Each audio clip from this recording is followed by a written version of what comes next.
I'm here today to introduce you to a series of videos that are going to take you behind the scenes of the development of Operation Flashpoint Dragon Rising. Signal, go, go! Oscar Mike, out! ET gunner on their left flank. The hardcore game mode is for the true fans of Flashpoint. In hardcore mode, you're basically stripping out all of the supporting features and you're fighting as a soldier would. You're using line of sight to verify targets, and that's the experience that we think our hardcore fan base are really looking for, and it's a great experience, especially in co-op. For starters, we take all of the HUD off. There's nothing there at all, no crosshair, no compass. You're all on your own other than a map.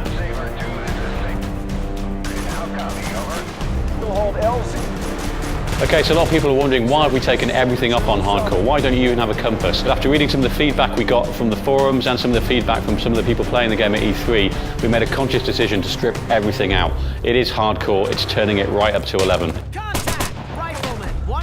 What makes an Operation Flashpoint mission special is so open world in nature. In most games you're very drawn through a very narrow corridor, whereas in Operation Flashpoint you really are left open to translate your orders as you see fit. There's a lot of room for manoeuvre and to adapt your tactics on the fly to what's immediately in front of you. You could attack any objective from any direction you want to.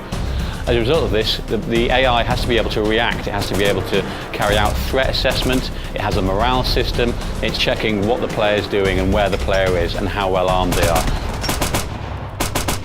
One of the things that we really tried to achieve in Operation Flashpoint was a level of realism with the military tactics used.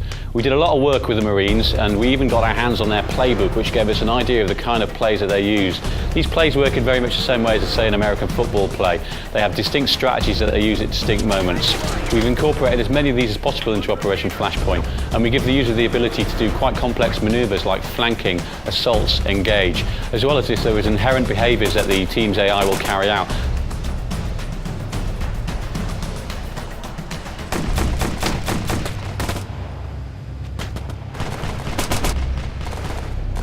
In a typical mission, you're going to be using the same tactics that the US Marine Corps use in real life. You've got a fair, fine degree of control afforded by the command radial. As the fire team leader, you're really calling the shots. So you have a lot of control over your fire team. You can change the formation, you can change their rules of engagement, also their tactical spread, and then on top of that you have all sorts of abilities to give flanking orders, assault orders, suppressing orders.